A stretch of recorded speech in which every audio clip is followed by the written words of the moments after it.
Yes, guys, welcome back to another video. I hope everyone's doing well. Guys, we are going to talk about the Darwin Nunez situation, the Virgil van Dijk situation. We're going to touch on Robbo as well. You know, is there issues with Andrew Robertson at left back going forward? The system that we play, does the system need to change? Big up to everyone in the chat. I hope you're all doing well. First of all, guys, don't forget to hit the like button. Go and smash that like button if you've not hit it already. Don't forget to subscribe to the channel as well. All that good stuff. But big up to everyone. Thank you for joining me earlier in the video earlier on today as well. Do appreciate it. Thank you very much. Yeah, good video. I had my rant on there about the ridiculous refereeing in this country and that sort of stuff and the Jota situation but it doesn't stop, guys. We're hearing new stuff about coming out right now regarding Jurgen Klopp. And yeah, they want him banned now. They want Klopp banned. Keith Hackett has come out and said he wants Jurgen Klopp banned permanently on the touchline. He's not allowed to manage Liverpool from the touchline anymore. He would love it if he could sit in the stands for every single game now, for his whole Liverpool stay. And other people are coming out now and saying that he should be banned. Points deducted. There's even talk about setting an example and deducting points of Liverpool Football Club. It's just a madness. I don't know when this is going to end, man. This vendetta they have against us is nuts. I've got some stuff I want to read out to you right now. So Martin Cassidy, the chief executive of Ref Support UK, has called for Liverpool to be deducted points after Jurgen Klopp's incident with the fourth official at Anfield yesterday. Cassidy, a born and bred Liverpool fan, said he was embarrassed by Klopp's behaviour. I'm a Liverpool fan, born and bred in Anfield, and I was embarrassed by it, he told the Telegraph. Do you feel Bill Shankly and Bob Paisley didn't have the same passion? They never behaved like that, so why is he allowed to? The last time when Klopp got charged, the panel fined him 30 grand, and that was a one-match touchline ban. What happens now? They give him another ban, a higher minority fine. It was an incentive of him to do it. It's clear that fines and one-match bans do not stop it. The only thing that I can see that would address this quickly is to say we are going to bring in points deductions for regular offenders. I can't see a stronger deterrent. Imagine if Liverpool didn't qualify for the Champions League because they were deducted points because of the behaviour of their manager. Think of the message that would show across the world. I know a points deduction will serious address the situation. Instead, you are firing a pea shooter with those fines that mean nothing. I would like to see a points deduction, or at least look at it if the FA refuse to do so. I'm a Liverpool fan, but we have to back an organisation, and I have to reflect the numbers that view this. What a fucking plum! Yeah, you're a Liverpool fan, of course you are, man. Yeah, cool. This geezer's apparently a Liverpool fan chatting absolute BS. Points deduction. What are you chatting about? A points deduction for what? For again, I gotta keep saying this. If the referees were doing their job correctly, no manager, including Jurgen Klopp, would have anything to moan about. If the referees are doing their jobs correct, why are these officials so protected? I don't get it. That's all having a go at Jurgen. That's all having a go at Jurgen. Jurgen's the easiest one to blame in all this. Let's have a go at Jurgen for his the way he acted yesterday. But let's not look at the main issue at hand here. The main issue at hand is officiating. Jurgen Klopp isn't actually having a go at these players for no reason, at these officials for no reason. You know, he's got reason behind it. The officiating is so bad, it's unreal. So bad. Why are these officials so protected? I don't get it. What do you think Jurgen Klopp would do? He sees Ben Davies fouling Mo Salah down the wing yesterday, yeah? Mo Salah's in front of Ben Davies. Ben Davies is holding him back, impeding his running, and the referee gives the free kick to Tottenham. Well, my manager's meant to just sit there and take it. Is that what you're telling me? He's meant to just sit there and take it like a bitch. Is that what you're saying? And yet these referees don't get nothing. These referees don't get nothing. Again, a fourth official, a linesman, whatever they're bloody called these days. The linesman elbowed Robbo in the face. Nothing. Nothing said. Swept under the carpet. Jurgen Klopp goes nuts. They have a go at Jurgen Klopp again. What do you want him to do? Literally, what do you want him to do?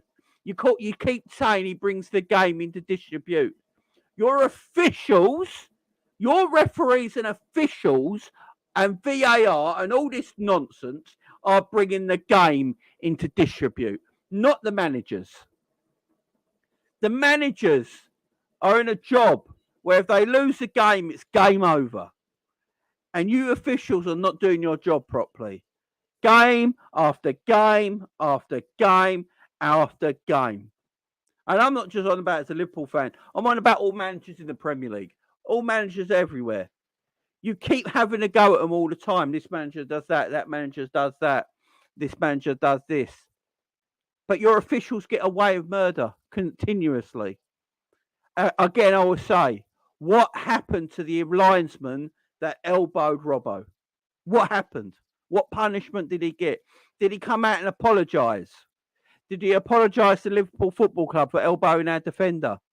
Because I know our managers and our players have to make written apologies to the FA and the Premier League for their behaviour all the time. Like Klopp will have to put out a statement probably this week apologising for his behaviour, but these officials don't have to apologise for nothing. They will just sit there and go, no, nothing's right, all under the carpet, all under the carpet. Why do you think these managers get so angry? Yeah, and Klopp's an angry man. He's passionate. Does he go over the top a little bit sometimes? Yeah, I think he does. I sometimes think Klopp needs to rally himself back a bit. But I'd probably be the same sort of thing. I'd lose my shit constantly if I saw that happening at my football club. Yeah?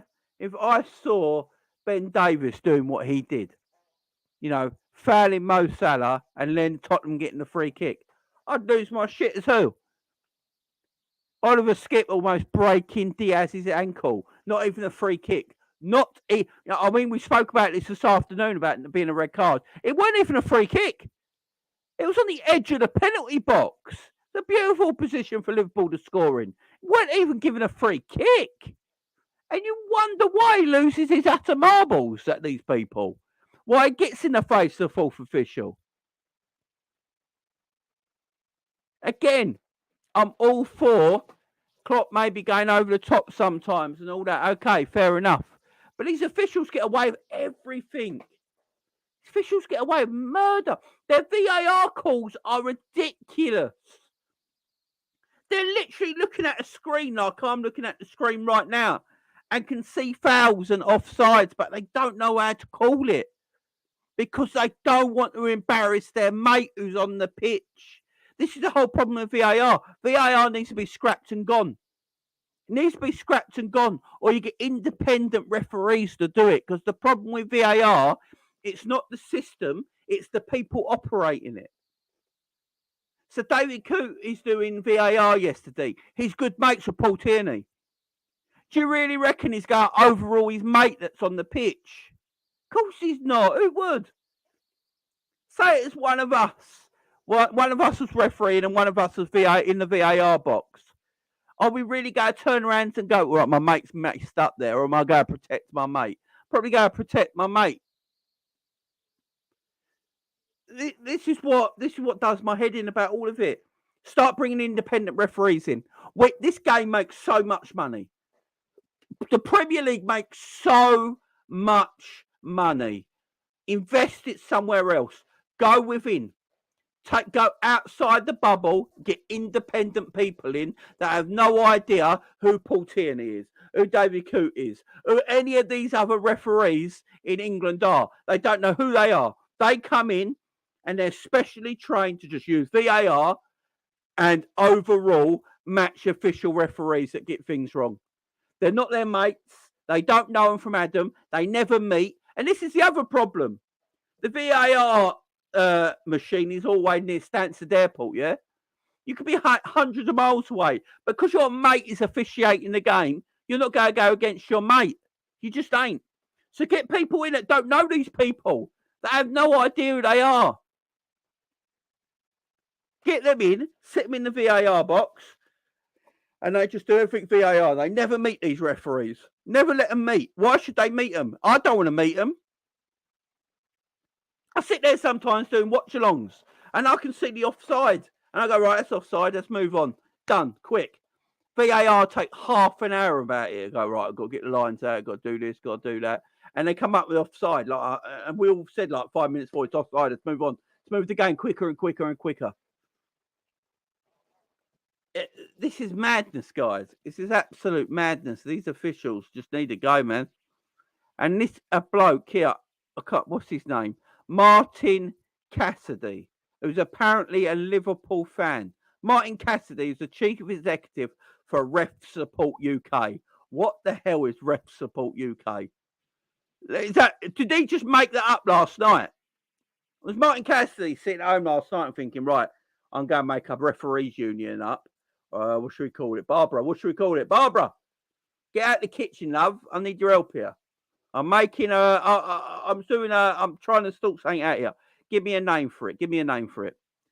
Ref Support, Ref Support UK, that'll do. Let's just put that in Google, make sure no one's got that already. No, it's good. Ref Support UK. I've never heard of such bullshit in my life. Martin Cassidy. Let me guess, he's a 65-year-old man. He's a 65-year-old man who does gardening on the weekend, lives somewhere in Cheshire, hasn't been outside his house since the pandemic started, bored senseless, coming up with utter drivel. Ban him. Points deduction. What fan of your football club goes, I think you need a points deduction? I mean, it's mad. It don't make no sense. Let me read it to you again. Martin Cassidy, Chief Executive of Ref Support UK. Never heard of it. Has called for Liverpool to be deducted points. Deducted points. Deducted points. Calls himself a Liverpool fan. What is he? No, he can go and suck on my 10-inch. I don't know what the fuck he's on. Like, go away, man. You're an absolute moron.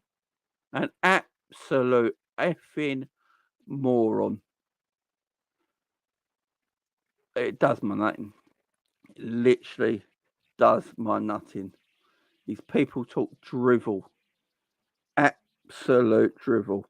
I'm not saying Klopp's in the right either. Yeah, he went over the top. I'm not saying he didn't. He's a passionate man.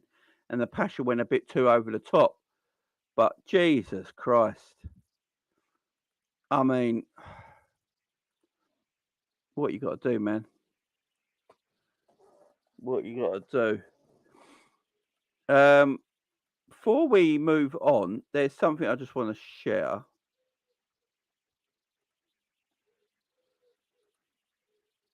All right, let me just get this up from yesterday. So this is a weird one. This is Thiago. And then he just shoulder barges Klopp on the way back. What's that about? Let me get that out of the way. It just shoulder barges Klopp on the way out. Watch. Tottenham getting Nunez and then just have that son. What's that about? What? It's hilarious. Like, totally blanks Klopp. Totally and utterly blanks him. Gives Nunez him like he's trying because he's translating for Darwin, ain't he? Because he can speak Portuguese. So it's Spanish. Sorry, he's translating for Darwin, and Darwin's like, okay, and then Thiago just like shoulder barges Klopp and runs back. What is that about? It's a mad one. I don't know what that is about, guys. It's a little shoulder barge he gives on the way out. It's absolutely mad. That is absolutely mad. I don't know what that's about, guys. I really don't.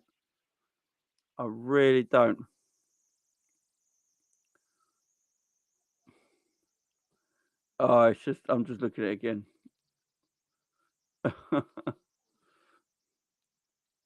Klopp, man. Yeah.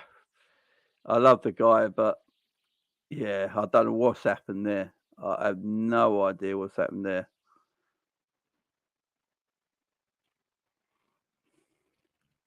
Right. Let me show you this, guys. Let me show you this. So this is the incident that Klopp this is the incident Klopp basically is getting all the grief from, yeah? This is here we go. So he scored a goal. Klopp's up for it, runs, gets in the fourth official's face. Don't particularly know what he's done wrong there. Then he pulls his hammy. It's madness. It's absolute madness. But yeah, a great finish. Then Klopp runs down the touchline. Doesn't really do anything to the fourth official. Just stands there. Fourth official just all right, mate. And then pulls his hamstring. There's nothing much in it. But of course, that's what all this is about. That incident there. I think I just saw.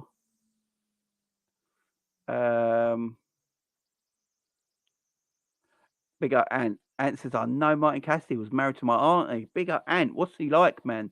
What's he like? Because he wants us to have point deductions. Good Demo, my hashtag, my manager. It's just mad. Yeah, I'll show you one more time. Pulls his hammy. Then he's like, walks it off. Great finish by Jota. Runs down the pitch. Gets in the fourth official's face. Fourth official ain't too bothered. He's like, yeah, whatever. There's nothing there. And then he pulls his hammy.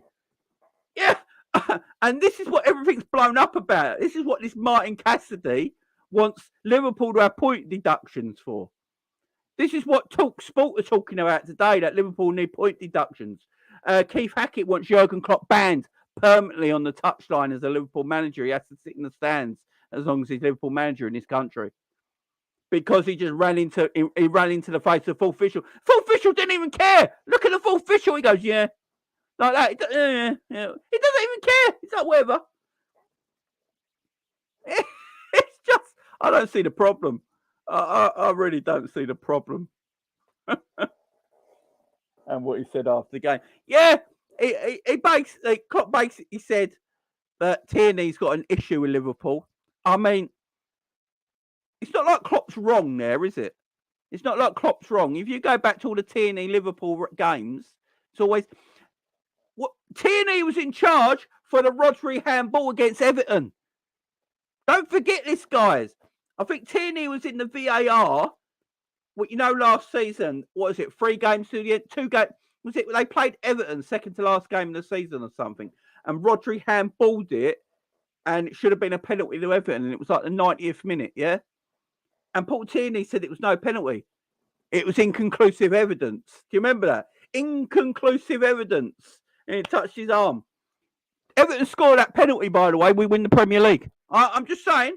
So he's got issues there with Paul Tierney. Then the foul on Harry Kane on Jota, when Harry Kane goes studs first into Jota's leg. No penalty, no red card, no foul. So there is stuff there. There is stuff there, definitely. Exactly.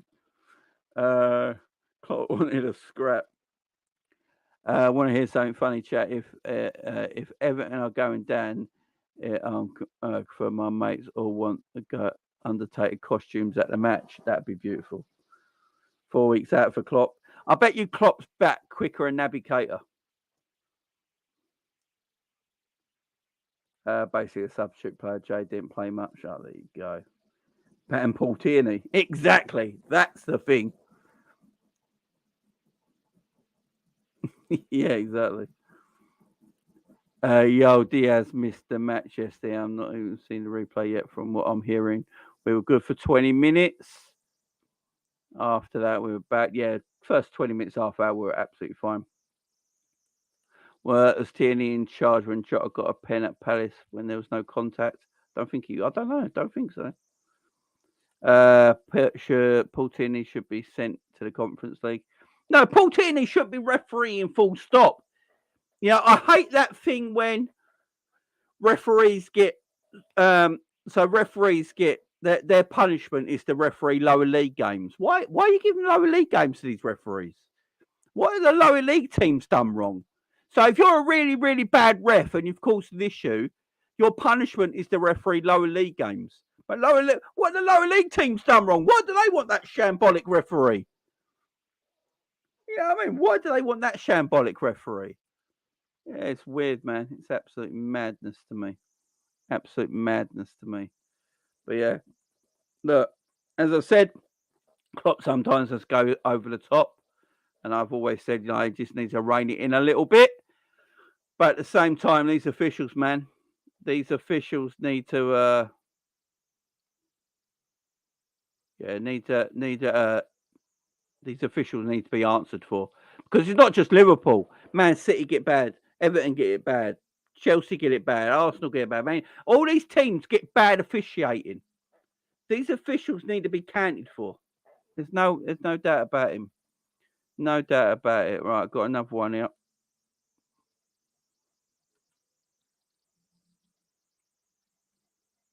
And has with us. I really don't know. Did your frustration building throughout the game? He always will say there's nothing, and it's not true. Cannot be. I have to say it cannot be. I don't understand that. I'm really not sure it's me because how he looks at me, I don't understand it. I've really no problem with any people. Harry looks at me. Harry looks at me. So basically, Paul Tierney looks at Klopp like he wants to go. When you give that look to another man, like you want to go, you want this out, son. He's like that. Is that the look? Is that the look Tierney is giving Klopp? Like, come on, you want to go? You want to throw down? You want to throw down, motherfucker? Is that what you want? Is that the look Tierney's giving Klopp? I'd love to know what the. I'd love to know. Many people, they're not with him as well. But it's just like, Again, he was ref in I remember. at Tottenham when Yeah. Harry Kane didn't get a red card. It's like, and Harry Kane, I love this player. What a player, crazy. I don't want him to get a red card, but it was a red card in that game. It was Mr. Tierney, and nobody asked him about it because in England nobody don't have to clarify situations. So that it's really tricky. It's difficult to understand. And my celebration towards the fourth official, I didn't say any bad words, nothing, but was unnecessary. I got punished for that immediately. I pulled my hamstring or adductor or whatever. So fine, that's fair. But what he said to me then when he gave me the yellow card, Go on. no, that's not possible. It's absolutely not possible. But it's not okay as well. What did he say? What did Tierney say? What did he call Klopp? I want to know. Oh man, I need to know what Jurgen Klopp. I need to know what Tierney called Jurgen Klopp when he gave him the yellow card. Oh man, I need to know what Tierney called Jurgen Klopp when he gave him the yellow card. Because Klopp ain't going to just say this and say it was nothing. No, Klopp said Tierney said something. Then he heard it. What did Tierney say to him? Apparently, Bruno, the referee should be mic to see what the referee said. Apparently, PMGOL or whatever they're bloody called have said that they've listened back to the voice notes from the referee because they pick up all the refs things, don't they?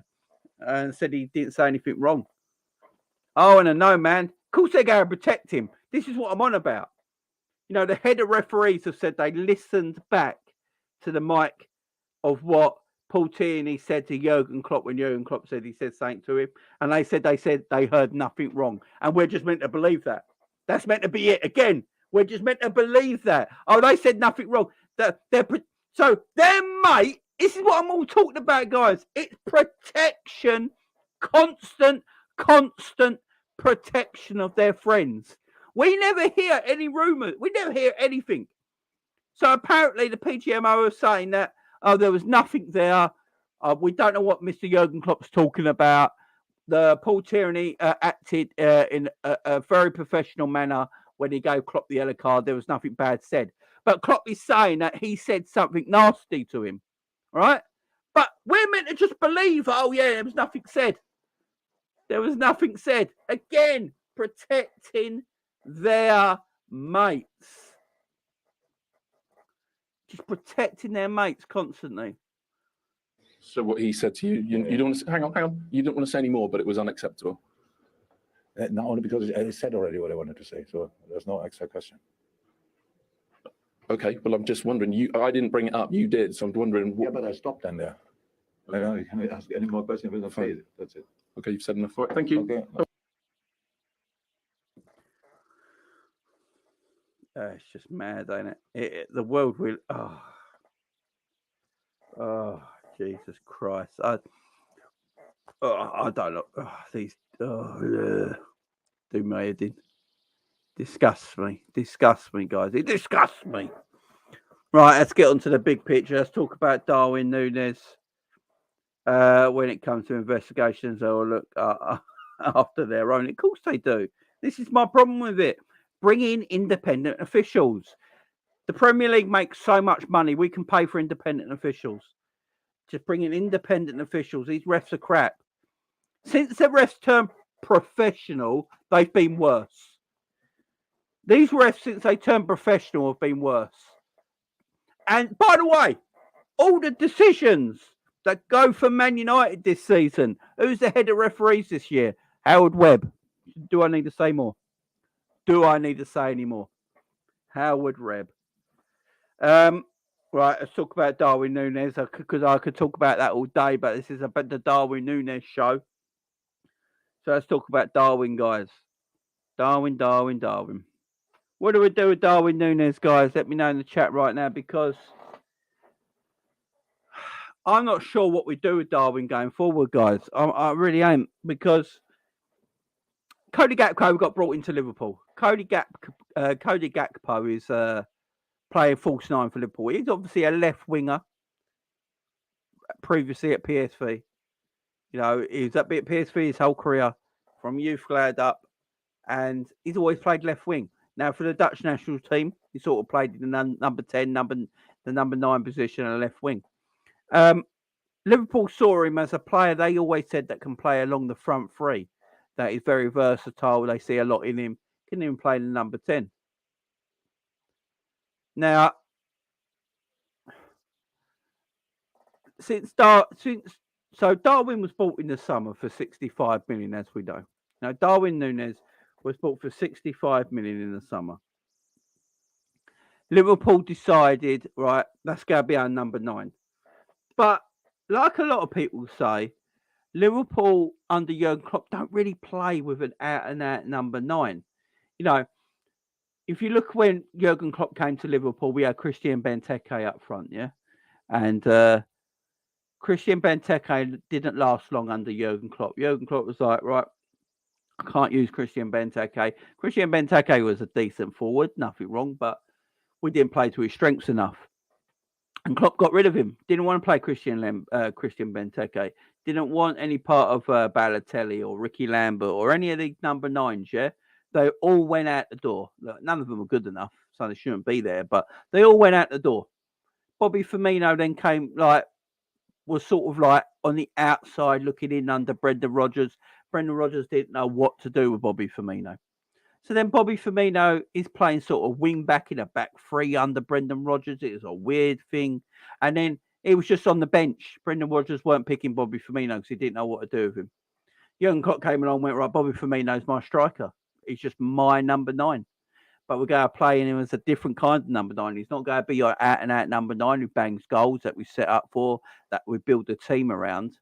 No, Bobby Firmino's the system. Bobby Firmino is the system, and that's why he played. Now, would Mane and Salah be as good if Bobby Firmino weren't part of that front three? It's hard to say. But what we can definitely say is that Bobby Firmino made Salah and Mane better players through his unselfishness and his work rate. And he made them better players because of that. Because Bobby was unselfish, he wasn't a selfish striker. He didn't want the glory. He was very happy doing the hard work, dropping deep, picking up players, and helping Salah and Mane to pick up space in behind. You know, and he'd set them up. You know, Bobby Firmino in his contract had a goals thing in his contract where if he scored a certain amount of goals a season, he'd get a bonus. He had a goal bonus in his contract. You know, and you wouldn't know that. You would not know that Bobby had a goals bonus in his contract since he's been at Liverpool because of his unselfish work he does for the likes of Mane and Salah. And because of that, Bobby Firmino, Mo Salah, and Sadio Mane. Well, for me, I don't know about you guys in the chat, but for me, they were the best front three in Europe as a unit. Individually, there might have been better front threes around, you know, as individual players. But as a unit, Bobby, Salah, and Mane were the best front three in Europe, without a shadow of a doubt.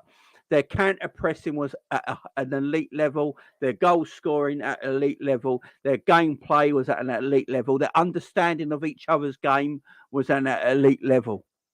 So you got them 3 players going at it. Bobby being the main architect out of all of it, because he's the one who dropped deep, could pick up the ball in tight spaces, play nice little flicks, nice little 1-2s, nice little passes around the corner, and open the game up to a wider range of attacking areas. Bobby did that superbly, always has done. Now, Bobby, the last few years, has obviously not been the same Bobby. Then we saw Diogo Jota. Diogo Jota has got that same kind of work rate and unselfishness as a Bobby Firmino, but he's probably a little bit of a better goal scorer. But Diogo Jota can play left side, he can play middle. But he's also got the same traits that Jurgen Klopp likes in an attacker. Defensive work, working in the counter press. That's what Klopp likes in attackers. He wants his attackers to all score 20 goals a season, but he still wants them to be able to defend from the front and counter press. And that's what a Diogo Jota does. And he does that superbly. He's a very good goal scorer and he's a very good hard worker. He's unselfish as well. He'll work hard for the team. He wins balls back in transition, and he counter presses extremely well, and he defends from the front. So Jota came into the team and started to take Bobby's spot, started to take Bobby Firmino's spot in his team.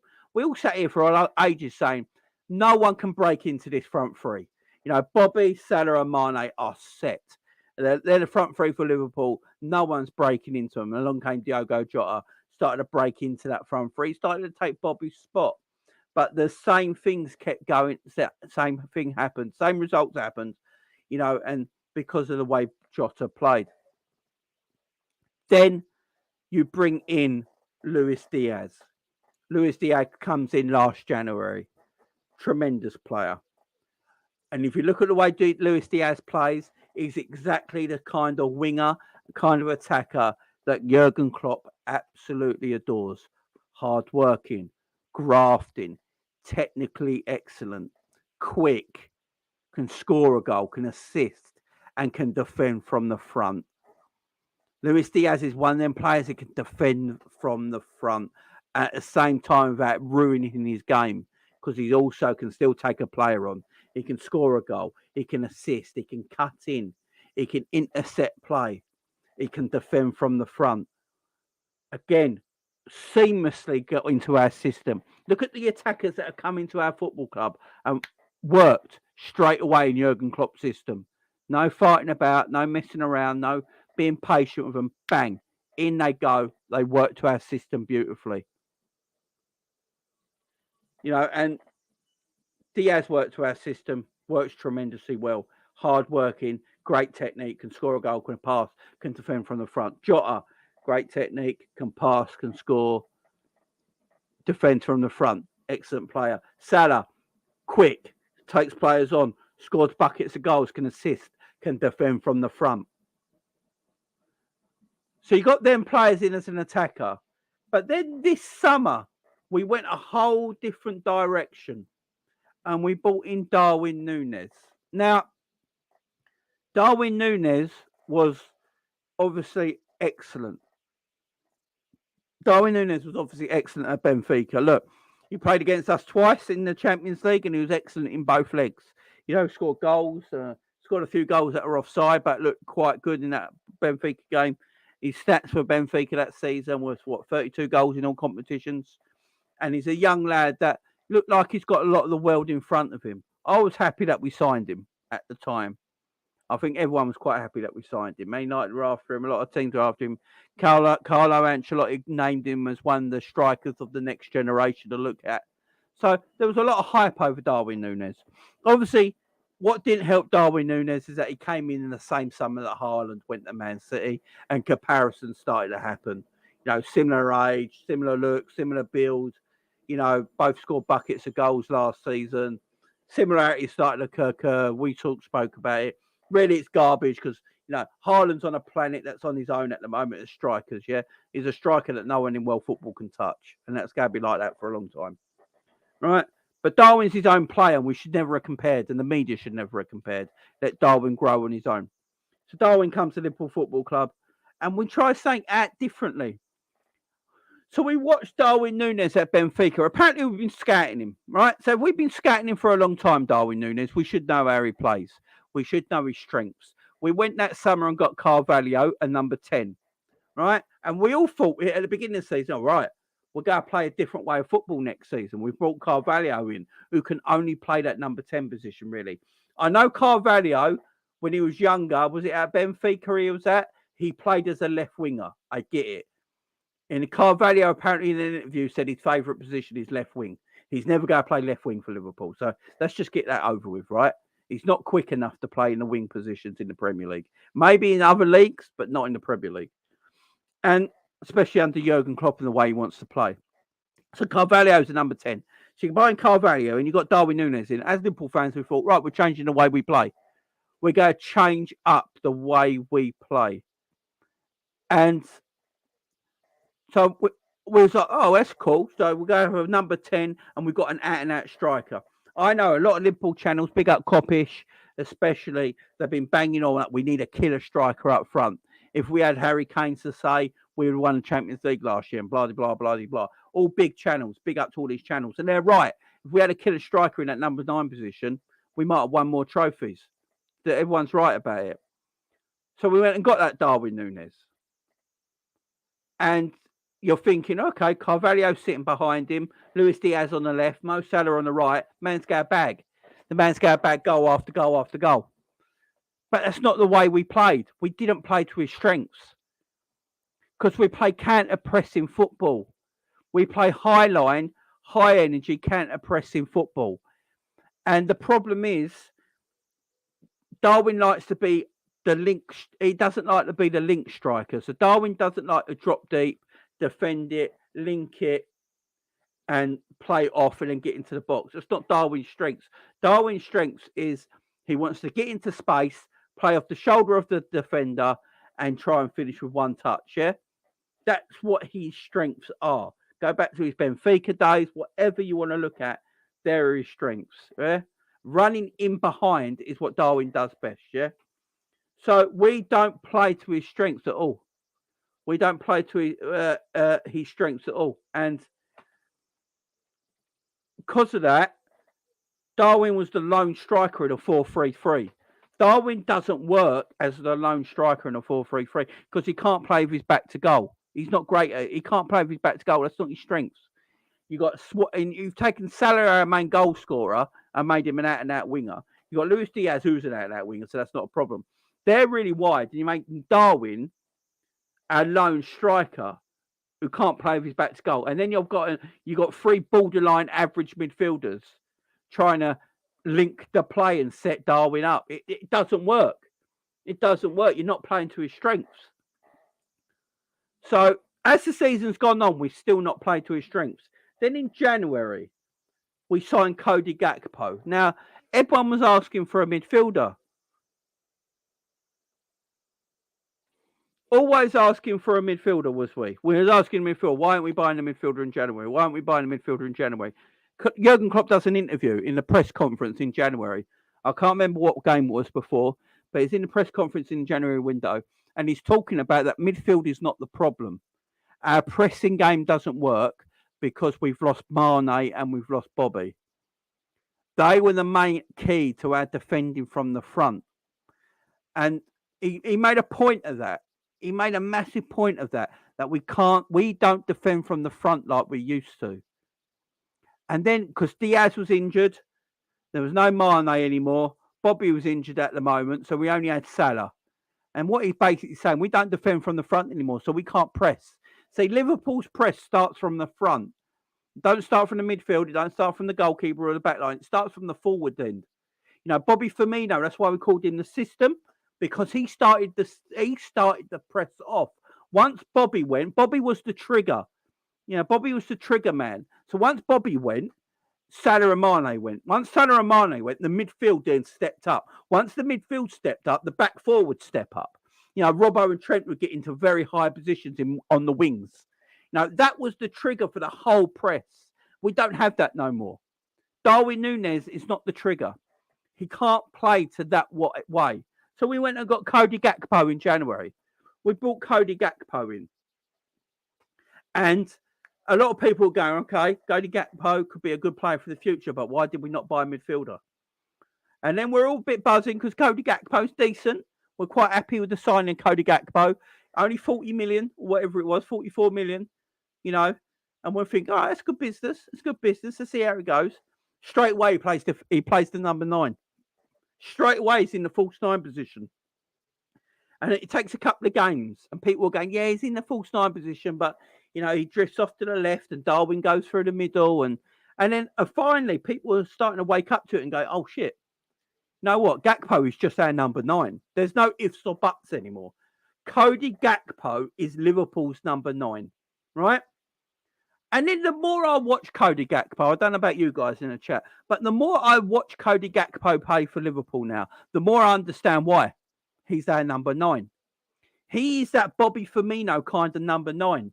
Now, he's never going to be as good as Bobby Firmino because Bobby Firmino is one of the best false 9s ever. There's no doubt about that. But he's got similar traits to Bobby Firmino. He's very good at holding up the ball. His protection of the football is excellent. If you've got a striker who can protect the ball really well, that means your whole team can move up the pitch. Yeah. He's very good on it with his back to goal. He's very good on the half turn. Once he gets that turn and starts running at players, he gets away with players all the time. And then he's very good at getting his head up and looking for the pass. Very good at getting his head up and looking for the pass. And he's got a goal on him, and he's a decent finisher. You know, he's a decent finisher. He's got that long stride pattern. And the more I watch Cody Gakpo play, the more I start to realise why he's our number 9 right now. It makes a lot of sense under Jurgen Klopp's system. Now, it might not make sense to people watching it and thinking, why are we playing Cody there out of position? But to Cody's fairness, he's taking it to like that. Again, another striker who has slotted into Jurgen Klopp's system perfectly. So that's Jota, Luis Diaz, and now Cody Gakpo. 3 brand new attackers that Liverpool brought in the last 12 months, all fit in 12 to 18 months, should I say, 2 years for Jota, but you guys know what I mean. All fit in to Jurgen Klopp's system perfectly. Who's the odd one out?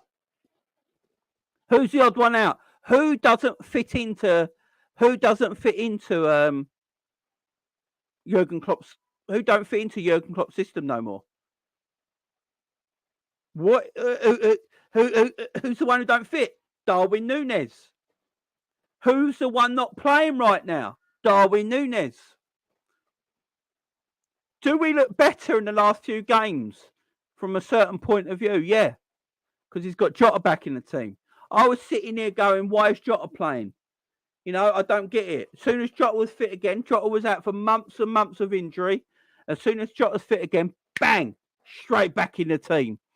And to be fair to Klopp, I was talking about Jota maybe leaving in the summer because I don't get it anymore. But to be fair to Klopp, he trusted him. And to be fair to Jota, Jota's performed. Jota's performed. He's got like 5 goals in like 2 weeks. So Jota's working again. Luis Diaz, first start against Tottenham yesterday. Played an hour, looked great. Scored, looked good on the ball, had good touches. You could see that skill. He's a ball carrier. He defends well from the front. You know, perfectly good, perfectly good. Understand why he plays. Gakpo yesterday, although he might not have scored, look at his work rate. Look at Gakpo's work rate yesterday. Look how he protects the ball. Look how good he is with his back to goal. Look how he links the play. Look at his assist for Diaz for the second goal.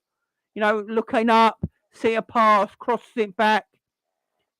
He's Gakpo winning the penalty as well with his quick feet, winning the penalty against Romero.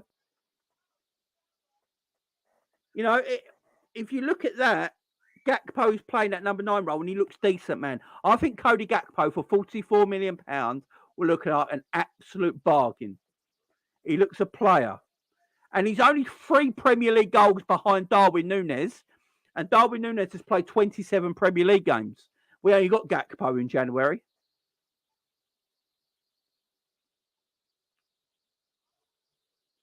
And I wonder now where Darwin Nunez fits into this system, guys. Because we paid a lot of money for Darwin Nunez. Darwin Nunez was 65 million. Big up a gal. I hope you're doing well, man. Don't worry, we're going to talk about Jota later, man. But Darwin Nunez was bought for 65 M's, guys.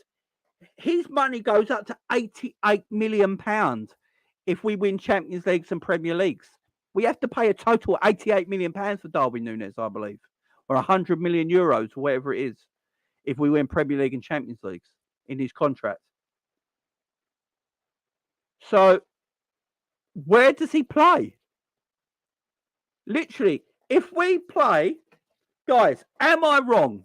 Let me know in the chat if you think I'm wrong on anything I've said so far in my breakdown of absolutely everything so far. From the summer to now, with the players we got, I've tried to break it down the best I can. I hope you appreciate, guys.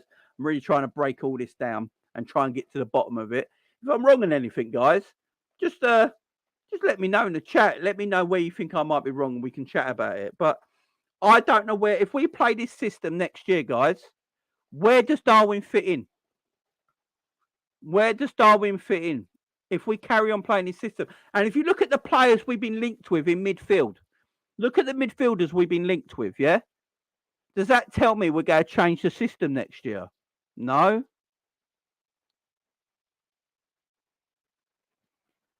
You know,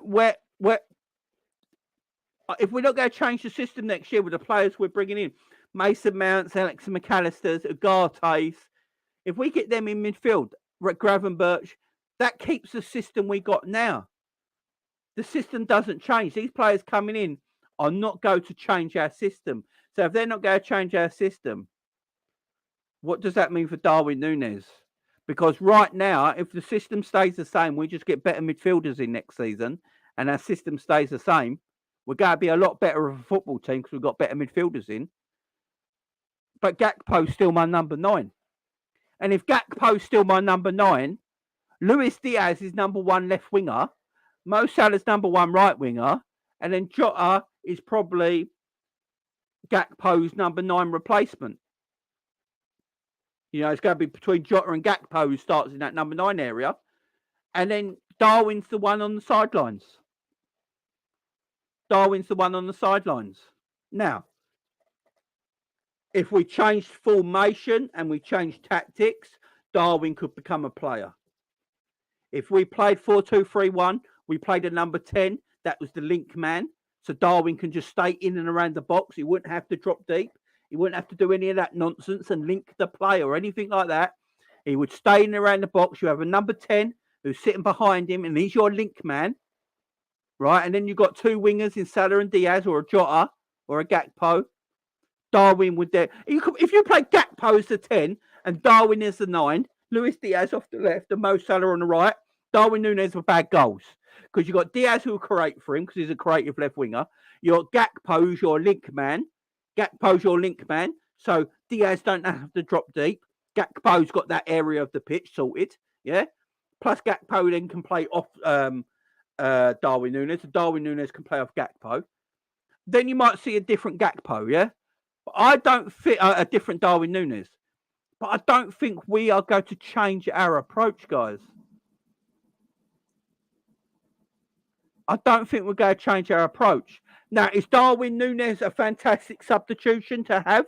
Yeah, because he's electrically quick. He can play off the left. He can play through the middle. He's got great movement. He's really quick, yeah? So as a substitute, as a squad player, he's perfect. But we paid 65 million, guys.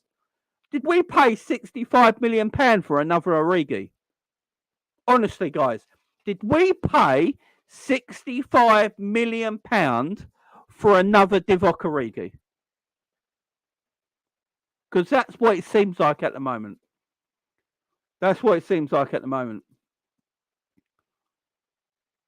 We paid like 60. He's got look, he's got Origi's number as well. He's got the number 27 shirt. He's got Divock Origi's number on his back. You know, Darwin's got Divock Origi's number on his back as well. And now we are treating Darwin Nunez like he is Divock Origi.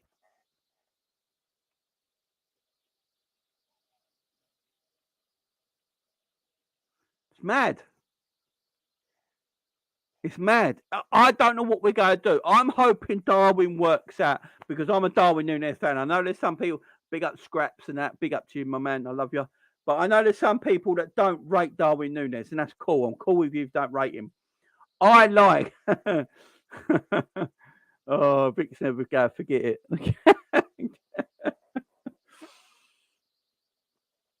I like Darwin Nunez. I want Darwin Nunez to be a success. I'm not here slagging Darwin Nunez off. I've always said it. If a manager has a system,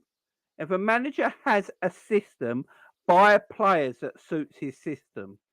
For me, Gakpo suits Klopp's system. Diaz suits Klopp's system. Jota suits Klopp's system. Salah suits Klopp's system. Darwin Nunez doesn't. So at this moment in time, it seems like a mad bit of business, especially when you went and got Gakpo. My whole thing is the Gakpo signing. If we never bought Gakpo in the January, we just kept with Darwin, I would be like, next season he's got something in store for Darwin, yeah? Next season he's got something in store for Darwin. But because we bought Cody Gakpo And Cody Gakpo has played the number 9 role since January. We're almost at the end of the season. So the whole second half of this season, Cody Gakpo has pretty much played the false number 9 position, or the number 9 position, whatever you want to call it. As soon as Luis Diaz and Jota came back, Darwin's not even playing left wing anymore. Now, I had this conversation with people the other day. A few weeks back. We was having a conversation about this on this channel about Darwin a few weeks ago. Is Darwin Nunez only playing left wing because Luis Diaz is injured? That is what we were trying to say. When Luis Diaz comes back, does Darwin Nunez go back to his number 9 position? Is Darwin only playing left wing because of his pace and because Luis Diaz is injured? You want a pacey striker out there. That's why Darwin's playing left wing. That's what we all thought, yeah? That's what we all thought. We was all wrong. We was all wrong. Because guess what? Jota came back from injury. And guess where Jota's playing? Yep, left wing. Guess who's sitting bench? Darwin Nunez. So as soon as Jota came back from injury, Jota played left wing. Jota's sitting bench. Guess who's back from injury now? Luis Diaz. Guess who started yesterday? Luis Diaz. Who sat bench? Darwin Nunez.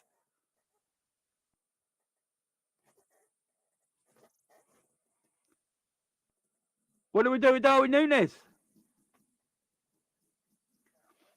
What do we do with Darwin Nunez? Unless Klopp changes his whole system and approach next season, I don't see no different. Now, Klopp has mentioned in his press conference about Darwin having to learn to defend. Before I talk about that, actually, him saying that he don't know the language has got to be the biggest bollocks I've ever heard in my life. Saying that Darwin don't understand the language, yeah? Luis Diaz don't understand the language. He's perfectly fine. Is Luis Diaz fluent in English all of a sudden? Because when Luis Diaz came last January, Luis Diaz didn't understand the language. And he went straight in the team and played with no problems. He understood what he was meant to do.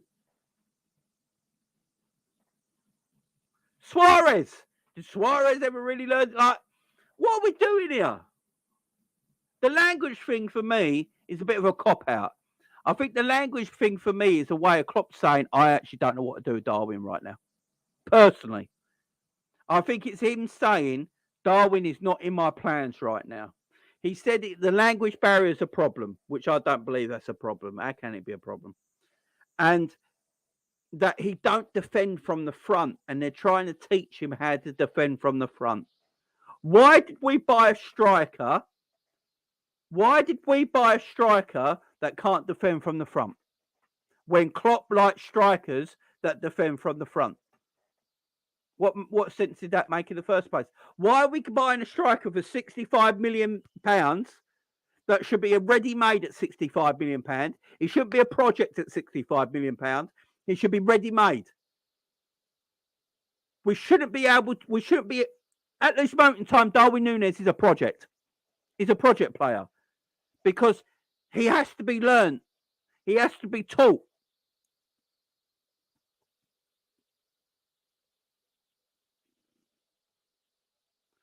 If he has to learn and he has to be taught, then why did we buy him in the first place? Big up, Zach. Big up, JB, watching the sound curve. Big up, Zach. I hope you do well, my friend. Big up, Trudon in the house. Bruno as well. Philip, Mac, Vic. Big up to everyone. JJ, Eric. Was he in the house? How you doing? One of the Liverpool fans are the only fans who worries about starting 11. City as a bench that can start any team. Yeah, I get all that. I get all that. I'm not on about that, though. I'm not on about squad depth or anything like that. I'm on about a player that fits into a system. Darwin don't fit into a system right now. So it's not about squad players, guys.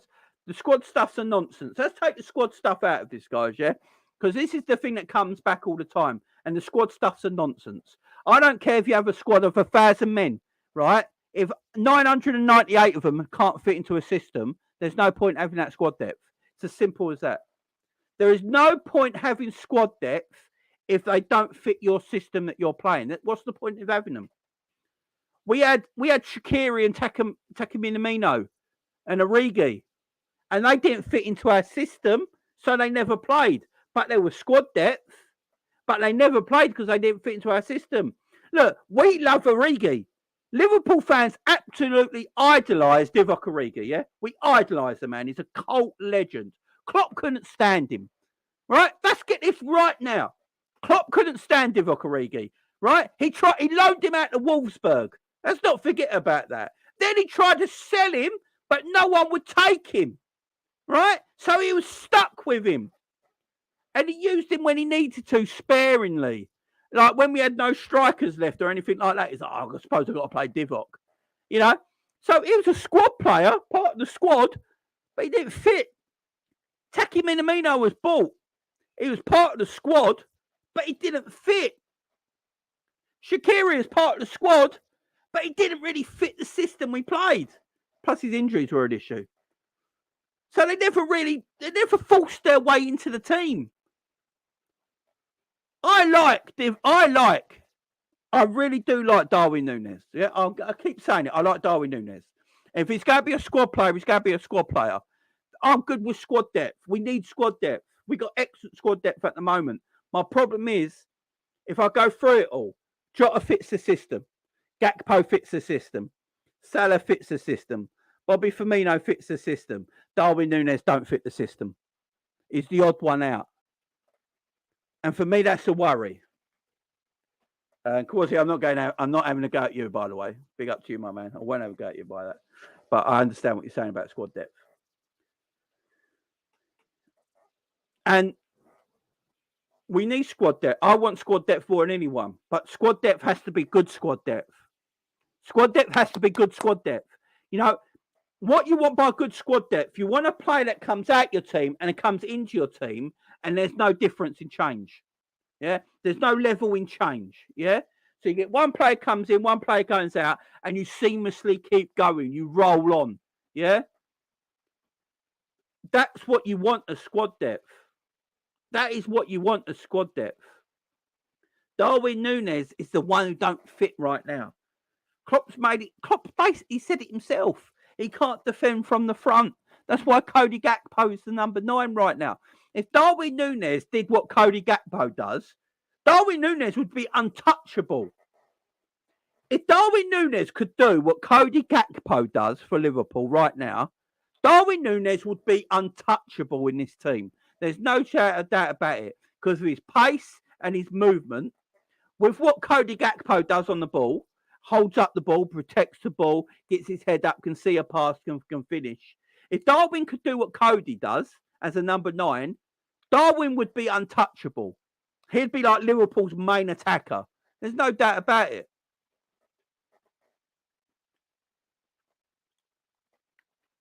And I don't know what he's going to do with Darwin going forward. Because at the moment, Gakpo's come into this team, and Gakpo is not a project player. Gakpo's ready-made. Look at Gakpo's stats. He came in January. He's only 3 goals behind Darwin Nunez playing the number 9 role. Darwin Nunez has played 27 games. And he's ready-made for his Liverpool team. He's not a project player. Klopp hasn't got to teach him things to do or anything like that. He's sort of ready-made. Luis Diaz, we bought him a year ago, last January. Yeah? Came into this Liverpool team ready-made. Jota came from this Liverpool team, 2.5 years ago? Ready-made. Darwin Nunez is a project player. Now, I've got no problem with that.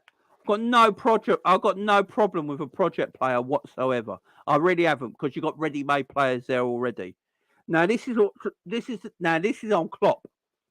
Klopp has got to figure a way of getting Darwin Nunez into this team. If he is worried about Darwin being defensively minded as a forward, then he's got to try out different ways. Maybe new formations, different system. Maybe you got a formation that is suited to just Darwin Nunez when you play. You got a system that's suited to Darwin Nunez when you play. Because I can guarantee you right now, if Haaland had to miss 6 weeks of the season and Alvarez came in, right, Man City would Pep Guardiola would change the way Man City play to adapt to Alvarez being their number one striker for the next 6 weeks. They'd have to adapt the way they play, yeah, and change the way they play just a little bit, yeah. So if that should be the same situation with us. You've got Darwin there who's raw. You know, you can polish him into something. You know, you've got a player there who's raw, and you could make him something. So what you got to polish him into? Do you use him as a player when he comes in that you tweak things and you change it up? Maybe Darwin's the player you play when you play 4-2-3-1. Maybe you don't play 4-2-3-1 unless Darwin plays, and you change it up because the other players in your team can automatically go to that formation, no problem. 4-2-3-1 you're playing today. Salah can play that formation perfectly fine.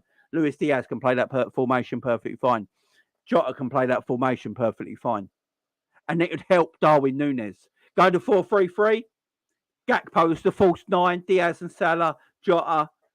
Darwin will struggle a little bit more at that formation. So maybe we've got to change things out. Maybe we've got to change the way we play for certain players that come into this team. Yeah? Now, that's my thing on Darwin Nunez. I want Darwin Nunez to succeed. I really, really do. I hope he does. I'm not sure where we're going because the Cody Gakpo thing has completely thrown me. And then Carvalho's going on loan next season. So if Carvalho's going on loan next season, that means we ain't going to play for 10. Unless he sees Cody Gakpo as a 10, then we ain't playing with a 10. Then we ain't going to ever play 4-2-3-1. You know, we're not. If Cody Gakpo, if we're letting Carvalho go on loan, the only other person really in our team that can play that 10 role is probably Gakpo, right? Because Bobby Firmino won't be here next season either. So it's the only time we'll play that formation is probably if Gakpo's a 10 and Jota's and Darwin's a 9. But then I reckon if we played that formation, Jota would be the 9 and Gakpo would be the 10. Because straight away they suit the system. AT might be right. I think Darwin is seen as an inside forward. Might be right. He's got pace and energy. So that's me trying to break down the Darwin Nunez conundrum. It's a good one to have, don't get me wrong, because it's squad depth. You know, you got Darwin, you got Salah, you got Jota, you got Gakpo, you got Luis Diaz. You got squad depth there. I'm happy with that. It's a good thing to have. It's a good thing to Klopp try and figure out. But as I keep saying, Darwin Nunez right this second, right now, is the odd one out of all them forwards. Right, let's go on about the other thing. Virgil van Dijk. Virgil van Dijk. Because I'm going to try and link all this together in the end. I'm going to try and link all this together at the end. So you'll see where I'm going to go with it, okay? So Virgil van Dijk, guys. So there's this myth that goes around on football Twitter that Virgil van Dijk has only ever been good for Liverpool Football Club and he was only good for 2 years. It's the biggest myth in football. Virgil van Dijk was excellent for Southampton. It's the reason we bought him in the first place. And he was very good for Celtic as well. In fact, since he's been in Britain, in Scotland and England, Virgil van Dijk's been an excellent defender. He was very good at Celtic and he's very, very good at Southampton. Very good at Southampton. And everyone keeps saying, oh, he's only been good too. It's one of the biggest myths on Twitter football. I'm telling you guys, it's one of the biggest myths. We paid 75 million for Virgil. Yeah, we paid 20 million too much at the time because we paid an extra fee for Southampton for being arseholes. But we saw something in Virgil. So he was obviously excellent at Southampton. Now, Virgil van Dijk at Liverpool Football Club changed our club. Him and Alisson changed our football club. We had Salah, we had Mane, we had Bobby, we had Divock, we had Fabinho, we had Genie, we had Hendo, we had Millie, we had Trent, we had Robbo, right? But we couldn't win things. We couldn't get over the line. Virgil van Dijk came into this football team and completely and utterly changed our side. Changed our side. Virgil van Dijk for me in the first 3 years at Liverpool, for me, I've never seen a defender like it since I've been watching football. Look, I'm 41, so I can only go as far as I've been watching football, right? But I've not seen a centre back like that. Look, he was 6 points away from beating Ronaldo and Messi for the Ballon d'Or. He's a centre back. That is how good Virgil van Dijk is. That is how good Virgil was at his absolute best. 6 points away from beating Messi, the greatest footballer I've ever seen, Ronaldo, one of the greatest, if not the greatest goal scorer we've ever seen, beating them two to the Ballon d'Or as a centre back. That is how good he is. That is how good Virgil was at his pomp. He was the best centre back I've seen play football in England, without a shadow of a doubt. I'm not talking about in Italy or Spain with other defenders and all that, Brazies of this world and all that. That's different sort of talk. But in England only, in the Premier League, he was the best that I've seen in a long time. Long time. And his injury that Pickford did to him, that I still can't believe, I've looked back on this many times, I still can't believe, again, the officials in this country never sent Pickford off for that ridiculous challenge, yeah? But look, it was out for a year with that injury. He made sure he never went to the Euros. He stayed in Liverpool. He missed the Euros. So he stayed at Liverpool to rehab, get back to his best. He came back that season. So last season, Virgil came back. He came back straight away. He was in the team. Virgil never left that team. He was never dropped. He was never substituted. He just played. He played, and he played all last season. He picked up a little injury towards the end of last season where he missed, I think, 3 Premier League games at the end of the season, was it? The last 3 Premier League games of the season he missed. Played the Champions League final. But that was it. Apart from that, he played every minute of every game. Never subbed, played everything.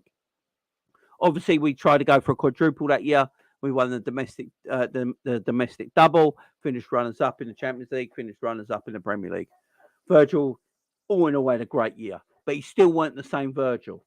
Then we come to this season.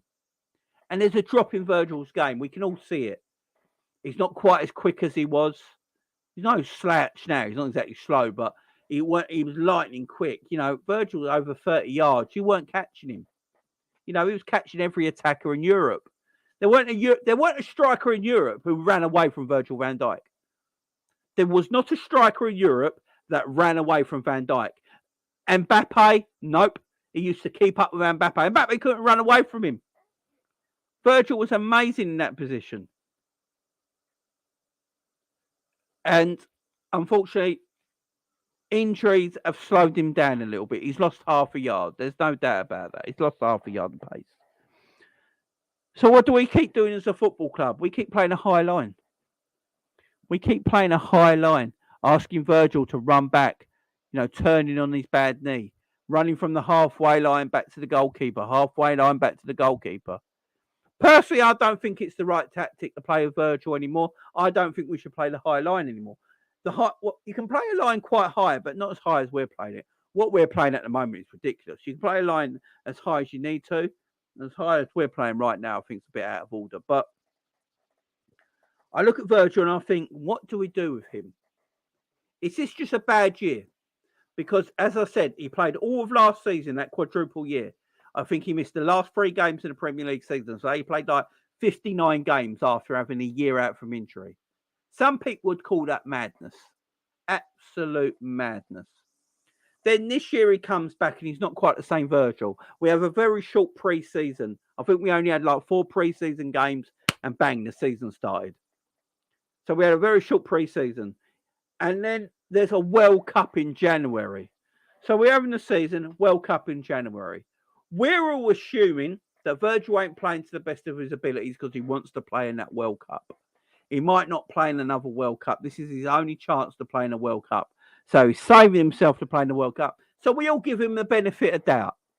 We all give him that tiny benefit of doubt because we're like, he's saving himself for the World Cup. He missed the Euros say saving himself. Fair enough, right? He was okay at the World Cup. He weren't like old Virgil or anything like that. He was decent, not great, but decent. Comes back to Liverpool, and he's making mistake after mistake after mistake. The game against Leeds, game against West Ham. Let's just go back last week. The game against West Ham, fresh in the memory. Virgil van Dijk turned his body on a shot. When was the last time you saw Virgil van Dijk turn his body on a shot? Someone had a shot, I can't remember who it was now, and Virgil literally turned his back on the ball. When was the last time Virgil turned his back on the ball? He'd usually take that to the face, take it to the gut, take it to the chest. Completely and utterly turned his back on the shot. Then Bowen's goal for West Ham that was ruled offside. Virgil does nowhere near enough to stop Bowen from scoring. Doesn't do nearly enough to stop Bowen from scoring in that game. Then you look at him yesterday with the slip. Now, obviously it's been memed up everywhere. Virgil van Disney on Ice, all this kind of stuff. Virgil slipping over for Tottenham to score yesterday. But do you know why he slipped over? Do you know why he slipped over? His body positioning was all wrong. His body positioning, his footwork were all wrong. He was side on like this, where Perisic's running at him. He was side on.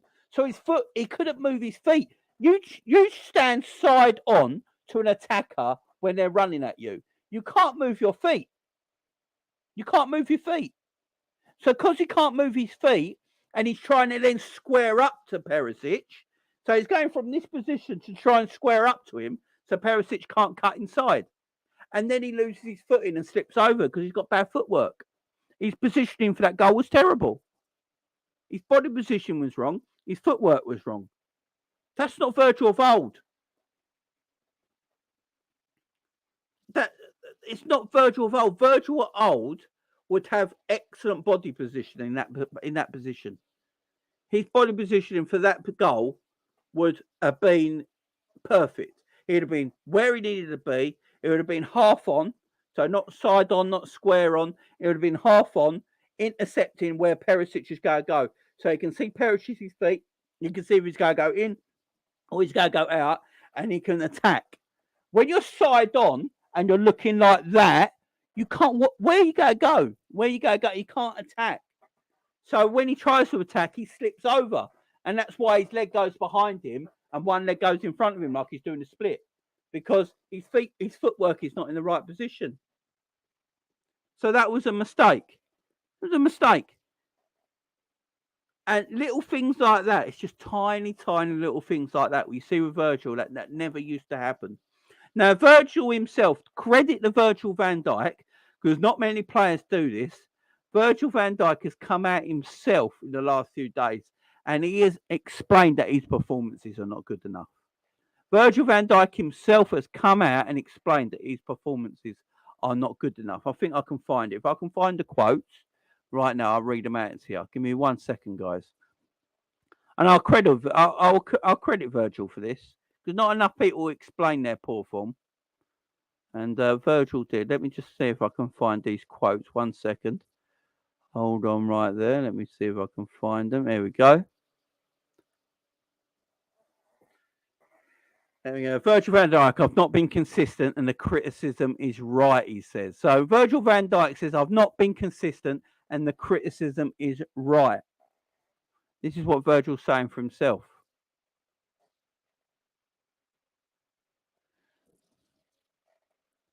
You know, he talks about, I don't want to read this whole thing because he talks about his journey. But yeah, he's basically talking here, like, there's some quotes saying that, you know, he knows he doesn't feel right now. And he believes the criticism on himself right now is just. You got to give Virgil his credit there, where he's saying the criticism he's receiving right now is accepted. He believes it's right. He knows he's not the player he should be right now. Now, with Virg, it makes me think, does Virgil just need a massive rest? Does Virgil van Dijk just need a massive rest? Is he worn out? Because mentally, it affects you physically. Yeah. So I think Pep Guardiola said it about his Man City players. If you say that you're tired and you keep saying it enough, I'm tired, I'm tired, I'm tired, your brain starts to think you're tired and your body can't react the way it should do. Right? So if Virgil is continuously saying this, like he says in his piece of Jonathan Norcroft in the Daily Telegraph or the Times, or whatever, I think it's the Times, in the Sunday Times, he spoke about this. And if he's continuously telling himself, I'm tired, I'm exhausted, if you keep saying that to yourself all the time, mentally, your brain is going to start thinking, you are tired, you are exhausted, and your body won't be able to do what it should be able to do. You know, you won't be able to move the way you want to move. You won't be able to catch, because your body thinks you're tired because you keep thinking it. You keep saying it as well. I'm tired, I'm tired, I'm tired, I'm tired. You know, Virgil, if he just needs a break, I'm giving him the benefit of the doubt. The reason I'm giving Virgil van Dijk the benefit of the doubt is because how good he has been. I don't believe he can just drop off a cliff like that from absolutely nowhere. You know, even last season, yes, he weren't the old Virgil, but towards the end of the season, he was. And he was coming back into his old self a little bit. And this season, he's completely gone off a cliff. He had a massive, massive injury. We can't forget this. His injury was terrible. Yeah. His injury was terrible. 20 years ago, you probably don't come back from that kind of injury. Right. But science and technology, now you come back quicker and stronger and better. Yeah.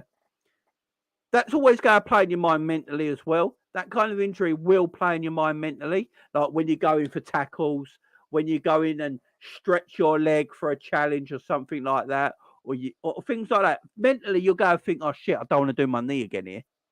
You know, I remember how painful it was. I was out for a year. I can't be fooled to be out for another year if I do it again. So mentally, you have that on your conscience all the time. You know, that must be hard to shift. It must be. And then he played all of last season. Then he's played all of this season after that terrible, terrible injury. So I just wonder if Virgil is just shattered. Is Virgil van Dijk just absolutely knackered? And does he just need a rest, man? Does he just need a rest? As I said, I'm going to give him the benefit of the doubt. I don't know about you guys in the chat. Let me know in the chat. Are you going to give Virgil the benefit of the doubt this season that he's just tired and he'll come back a little bit better next season? Or do you think we got bigger issues? Let me know in the chat right now. I'm going to give him the benefit of the doubt because how good he is. I don't believe Virgil has just gone from being that great to that in 12 months. I don't think he's old enough to be that even yet. What is he, 30, 31? He's a perfect age for a defender. You know, it's not like he's 33, 34. You know, if he was 33, 34, yeah, maybe. But he's like 31. Perfect age for a centre-back. Look at Chiellini, for goodness sake. You know, look at these Italian boys. Some of the Spanish defenders. You know, they go. You know, he's at a good age for he's at a good age as a defender. There's no doubt about it. And I'm just going to give him the benefit of the doubt that he's tired. Next season's going to tell me everything. If Virgil is better next season with having a better midfielders in front of him, and Virgil's had that summer rest, look, there's no summer football this year. I think there's international friendlies, like the bloody international fucking tournament they do, the Nations Cup and all that crap, right? But I don't think there's no World Cup and there's no Euros, is there? So I think there's some international games, but Virgil might not even get picked for Holland. I think the Dutch manager was saying the other day that Virgil might not be picked for the Dutch team in the internationals in the summer. So if he's not picked, that's good for us. Virgil gets a whole summer off. Nice long summer off for Virgil. Come back to pre-season fresh. You know, looking better. Got new midfielders in that are playing in front of him. And hopefully then we see a better Virgil van Dijk. But if Virgil van Dijk is the same Virgil van Dijk next season as he is this season, then we got to get rid. Then we just got to let him go. Next season, if Virgil van Dijk is like this next season, then I would say that should be Virgil van Dijk's last season at Liverpool Football Club, and we move on. Because we can't keep hoping that Virgil gets better and better, because every year he gets older and older. So if Virgil is better next season, then we know he was tired. If Virgil is the same next season as he was this season, then we've got to have serious talks about letting Virgil go the season after. But I'm hoping he's just been overplayed and he's absolutely shattered, and that injury took a lot more out of him than we've actually realised. You know, that injury took so much out of him. We don't know what it's like. So that's my situation on the whole Darwin Nunez and the whole Virgil van Dijk scenario, guys. Let me know in the comments below after this video is finished what you agree with, what you disagree with. I'd like to hear your feedback. Guys, thank you very much for joining me once again. I do really, really appreciate it. You know, I do these videos on my own. You know, it's a lot for me to go through. An hour and a half of me just chatting away. Big up to you guys staying around and listening to me. I do really, really appreciate it, guys. You know I do.